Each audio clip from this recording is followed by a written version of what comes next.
What's up, guys? Brett Appley here from dailyfanmma.com, back with another UFC Quick Picks on the Mayo Media Network. We have UFC Vegas 62 on Saturday. Alexa Grasso versus Viviane Araujo in the main event. Should be a good one. 12 fights on the slate. I'm expecting some high scores for sure. And this is like, we're coming into a stacked slate of fights between now and the rest of the year. I think we have 6 straight weeks of fights between now and Thanksgiving, then a week off, and then a few cards in December to finish off the year. Thank you guys so much for the support, as always, throughout this fighting season. As always, I am going to give you my favorite cash game play, tournament play, salary play, and another tournament matchup that I really like for the slate. Before I get into it, please make sure you subscribe to the channel, like the video, and let me know who your favorite play is in the 9K range. We're going the top end this week, which we'll talk about a couple fighters, but I think it's tricky because there are definitely some fighters who stand out from a metric standpoint, but not necessarily from, they maybe lack the name value that we see on other slates. So if you can really pinpoint who's going to smash in that top end, that could help separate you from the field. Without further ado, let's get into my cash game play of the week, which is going to be Viviane Araujo at 7.2K. All right, for cash games, I want to talk about Araujo at 7.2K. She's a considerable underdog here against Alexa Grasso, plus 195 to win. And the reason why I'm not choosing Grasso to talk about, although I do think she rates out just fine as a cash game option, it's just because the top range is stacked, and you have a minus 700 fighter at 9.5K. Burritos got big odds. Victor Henry's minus 400. I want to talk about Askarov a little bit too. So there are a lot of decent fighters to choose from in this 9K range, whereas in the bottom end it gets a little bit more difficult, and I definitely think Araujo is at least live in this matchup. Grasso is going to excel as a boxer and as a volume boxer. Specifically, she averages 4.92 significant strikes landed per minute, absorbing 3.79 per minute, 63% striking defense. Pretty solid numbers, and she's topped out at 148 significant strikes landed against Carolina in 2019. And she's coming off a submission win against Joanne Wood, but I just don't think Grasso landing takedowns, winning by submission, is a realistic path to victory for her against most opponents, including Araujo, who I perceive to be a better grappler. Araujo's a black belt in jiu-jitsu. Yeah, she gave up a takedown here and there throughout her UFC career. One takedown to Andrea Lee, one takedown to Montana De La Rosa, but defending takedowns at 90% throughout her career, averaging 2.23 takedowns per 15 minutes. Grasso only averaging 0.5 takedowns. Defending at 60%. Of the two, I think Araujo is the better wrestler here, and I think Araujo has a very realistic chance to land takedowns, earn top control, and kill off some time. And whether that translates into 5 rounds of ground control and a victory, I'm not so sure, but I definitely think she can make rounds competitive, especially early rounds. One of the downsides to Araujo probably is her cardio. We've seen her slow down late in fights. She lost a decision to Caitlin Chukagian, who just out-volumed her. She lost a decision to Jessica Ai, who just out-volumed her. So Araujo having some success, slowing down, getting out-volumed is a very realistic outcome, especially for a Grasso win. But even on the feet, I think Araujo is very capable. She averages 4.75 significant strikes landed per minute, 58% striking defense. She's absorbing strikes at a high rate, but I think it's a little bit skewed by Chukagian's numbers. Because at least Chukagian throws kicks at distance, where Grasso is a little bit more boxing dependent. And I think as long as Araujo is fresh, she's going to be able to compete with Grasso on the feet. She's a very solid, Thai striker, and she has more than just hands. She can kick as well. And, Grasso has not yet landed a knockdown in 3, 6, 9 UFC fights. It's not like has a massive chance to win by KO here. I think Grasso's path to victory is pretty much getting an extended fight, throwing a lot of volume, hoping Araujo tires. And that's fine. I'm just not sure it's indicative of a minus 235 betting line. So on DraftKings at 7.2K, I think it's pretty likely that even if Grasso wins, Araujo survives a long period of time. This fight is minus 205 to go the full 25 minutes. So if you're getting 25 minutes of Araujo, you got to project she lands a couple takedowns, earns some top control time, and yeah, maybe she loses a round or 2 or 3 on the feet, but I expect her to put up a fair number of significant strikes. She landed 80 plus in 3 of her last 4 decisions, so she could easily reach 100 significant strikes herself. I just think she's a very quality cash game play. If you want to fade her in tournaments, shoot for higher upside, I understand, but Araujo at 7.2K I think is a pretty high floor, even in a loss, and at least some path to victory if she can earn multiple takedowns and her cardio checks out for 25 minutes. So should be a good main event. Looking forward to that one. All right, moving on to my tournament play of the week. I would like to talk about Askarov at 9.2K. He'll probably get some ownership, but I think he's going to be a little bit overlooked here, priced between Grasso in the main event, Victor Henry, Brito, and Rodriguez priced above him. And Askarov has some of the highest wrestling upside on this entire slate. He's just a quality wrestler. He averages 2.6 takedowns per 15 minutes. In the UFC, he's landed 4, 0, 2, 5, and 2 takedowns. Coming off a loss to Kai Kara France, which is really concerning. And I definitely think Askarov could just lose this fight against Brandon Royval, who's very dangerous on the feet, on the ground, with his submissions, with his aggressive striking. Royval could just knock Askarov out or submit him or turn the tide at any point. And if Askarov's getting tired, I think Royval, is live for a late upset. But Royval just doesn't have any defense, in any area of the game. He gets hit a ton. He's defending strikes at 50%. He's defending takedowns, more importantly, at 39%. And Bontarine landed 8 takedowns against him and earned, let me see, how much control? 7 minutes, 41 seconds of control. And Askarov's probably a better wrestler than Bontarine. And if Askarov just tries to land takedowns, he's going to succeed. He landed 5 takedowns against Joseph Benavidez, 4 takedowns against Brandon Moreno, who are decent wrestlers. Royval's a good submission grappler, but I think Askarov has a ton of wrestling upside here.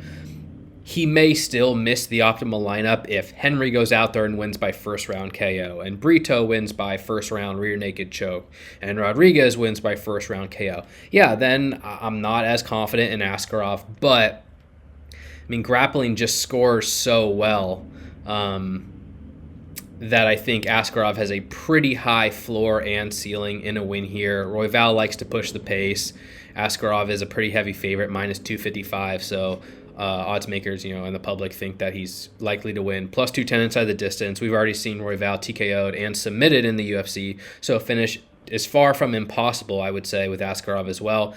And I'm just hoping maybe ownership goes elsewhere, so he's not going to be the ultra chalk of this slate, where I think probably Brito and Rodriguez and Henry will gain a lot of it, as will some in the mid 8Ks. But maybe Askarov will be a little bit overlooked. If that's the case, I'm going to target him pretty moderately for his takedown upside against a questionably defensive opponent in Royval.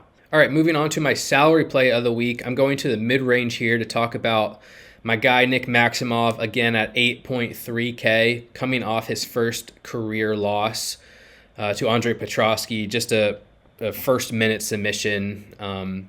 Really not too concerned by that loss, to be quite honest. Just Petrosky is a front runner, and he's very explosive early, and he locked up a nice choke, and props to him. That was that.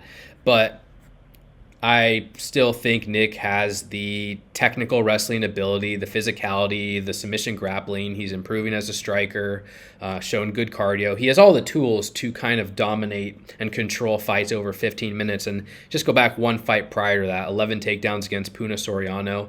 I think this is going to be a really fun matchup against Jacob Malkoun, who I respect. I think is a good talent. I think tries really, really hard, but I do think Maximov is a better wrestler. And, Malkoun has landed a lot of takedowns. He's averaging 6.95 takedowns landed per 15 minutes, 8, 6, and 7 takedowns in his last 3 fights. But, he's mostly been fighting guys who have horrible defensive wrestling, especially Abdul Razak Al Hassan and AJ Dobson, just guys who are not very competent in the wrestling department. I thought he looked good against Brendan Allen too, landing 7 takedowns, but you go back and rewatch that fight and it's like Allen just didn't put up too much resistance, I didn't think. And then when Allen tried to wrestle, he shot 2 takedowns on Malkoun, landed both, and he got mount instantly.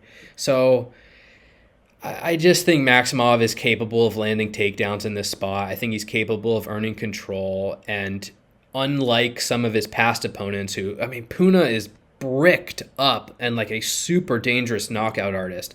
Brundage is bricked up, and Petrosky is bricked up too, and an explosive early finisher. Malkoun is not as physical of an athlete as those fighters. He's not as strong of a defensive wrestler as those fighters. And I think the wrestling of Maximov will show itself over the course of 15 minutes. I like the work rate for Malkoun. That's kind of his perceived advantage. He tries very, very hard. He's not going to tire. He's not an elite submission grappler. He doesn't really strike much at distance. So he's going to probably have to out-grapple Maximov if he wants to get this win, and I don't think he's going to do that. But regardless, it's a fight that I like from a fantasy perspective because I think the winner has a lot of grappling upside.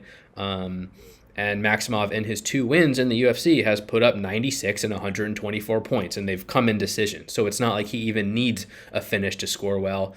In the mid-range here, 8.3K, I think it's kind of an obvious spot. Maybe he doesn't end up on the winning lineup exactly. Maybe he scores 85, 90 points, but I think he has a pretty high floor in a win, and I still do think he has a 100-plus point upside. I mean, he already has the UFC record in this division for most takedowns landed, and again, Malkoun, I just don't think he's super defensively sound. I think this matchup sets itself up well for there to be a lot of grappling exchanges, and I will be definitely investing in Maximov this weekend at 8.3K. All right, moving on to the tournament matchup of the week. This one shouldn't come as a surprise. I have to talk about it, though. Jordan Wright versus Dusko Todorovic. Todorovic minus 200, Wright plus 170. This fight is... Oh, I clicked on the wrong one. This fight is minus 610 to end inside the distance. Todorovic 8.7K, Wright 7.5K, and I think it's going to. I think it's going to end inside the distance in the first couple rounds. Wright has been a first round or bust fighter throughout his entire career, coming off another submission loss in round 1 to Marc-Andre Barriault, which isn't a good sign. Prior to that, round 1 KO loss to Bruno Silva. He has round 1 KOs against Pickett and Villanueva. Round 2 KO loss to Buckley, round 1 KO loss to Fluffy Hernandez. So it's just been his entire career, and there's no real reason to assume suddenly this fight will last 15 minutes, especially against a guy in Todorovic who is somewhat knockout or bust himself. I mean, Todorovic definitely has the tools to go the distance, but he doesn't have the defense. I mean, especially the striking defense. And this is something I noted with him coming into the UFC. He just leaves his chin right up in the air, was destroyed by Puna Soriano in the first round, beat up by Gregory Rodriguez, came back to win by first round KO against Maki Pitolo, and coming off now another first round KO loss to Chidi Njokuani. So it's sort of self-explanatory here. If Wright wins, the most likely outcome for him is a first round knockout. He's plus 210 to win inside the distance. His only wins in the UFC have come by first round knockout. Todorovic has already lost multiple times in the UFC by first round knockout. Wright 7.5K. Whether or not you think he wins doesn't really matter. I think you need exposure to him. Plus 170 to win. So not expected to win, but it's quite realistic that he could hurt Todorovic early in the fight, get a finish, put up a big score, and be on the optimal lineup. And on the flip side, if Todorovic can just survive a little bit of time, he's probably going to hurt Wright. He also has grappling upside. He's pretty good from top position. Wright doesn't seem to have the cardio or durability, and Todorovic is aggressive. He throws volume, 5.36 significant strikes landed per minute.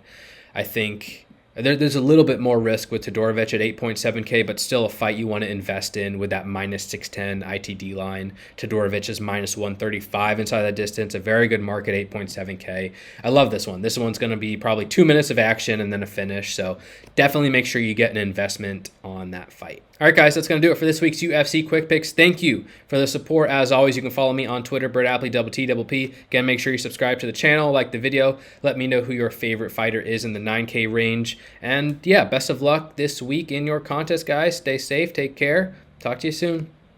Peace.